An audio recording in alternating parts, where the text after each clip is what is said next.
How you doing, 345 class? My name is Nathan Danielson, and I'm going to be talking to you today about crowdfunding, what it is, what the main platforms are, where it's going, all that good stuff you need if you're thinking about crowdfunding a project in your personal or professional life sometime in the future. Crowdfunding is the financing of a project or a business venture or an event by collecting small donations from lots of people.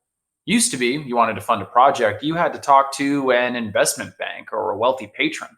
Crowdfunding has democratized this process. There's numerous advantages to crowdfunding as opposed to traditional investing.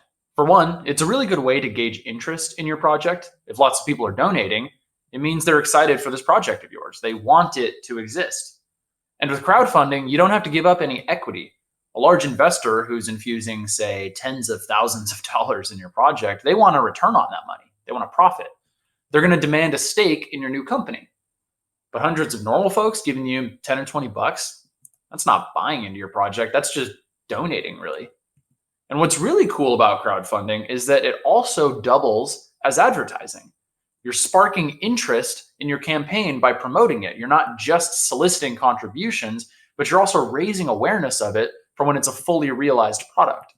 The online crowdfunding market is dominated by three major websites: Kickstarter, Indiegogo, and GoFundMe. They are not one size fits all. All three serve different purposes. Your project might gain traction on one of these and totally flop on another. So let's take a closer look and analyze them to see which of these is the best fit for your project. If your idea is a creative project, your best bet is definitely Kickstarter. This is where you go to fund your short film or your board game or your alt rock album. The biggest advantage of Kickstarter is that it has its own independent community. There are people who just browse Kickstarter looking for cool and interesting ideas, and they'll drop a couple bucks on your project, check back in, see where it's going.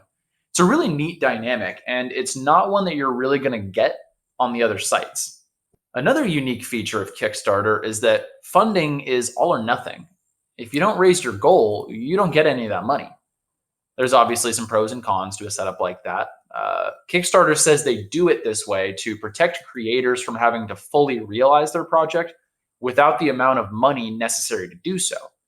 If you're the creator and you're working with less than you need, you won't have all the backers whose money you do have wondering why the project isn't working out. It also artificially creates this finish line dynamic for the community.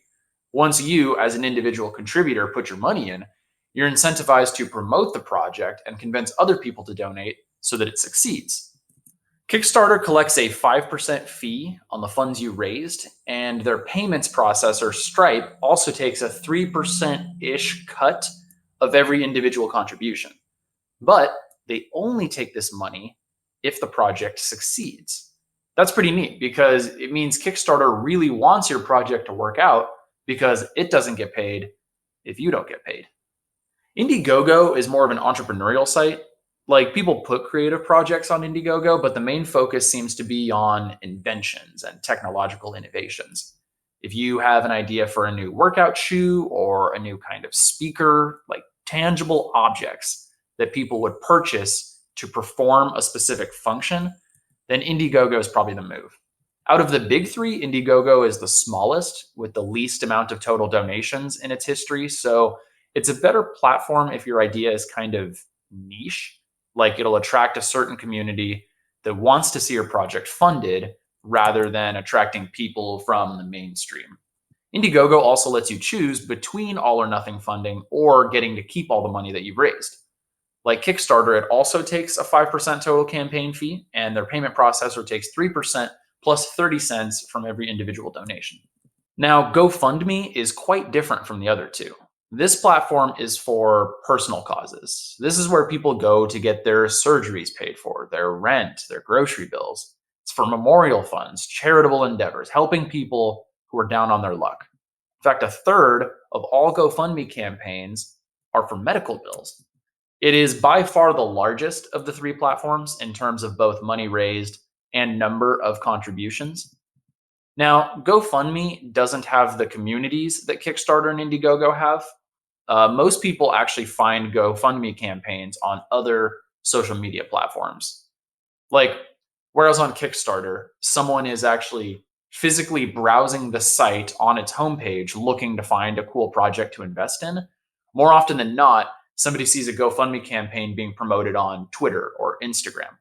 Usually, when you're running a GoFundMe campaign, you share it with your friends and family, and then they promote it outwards on their own social media accounts so that you can bring people to the site to donate to your cause. GoFundMe is not all or nothing, typically.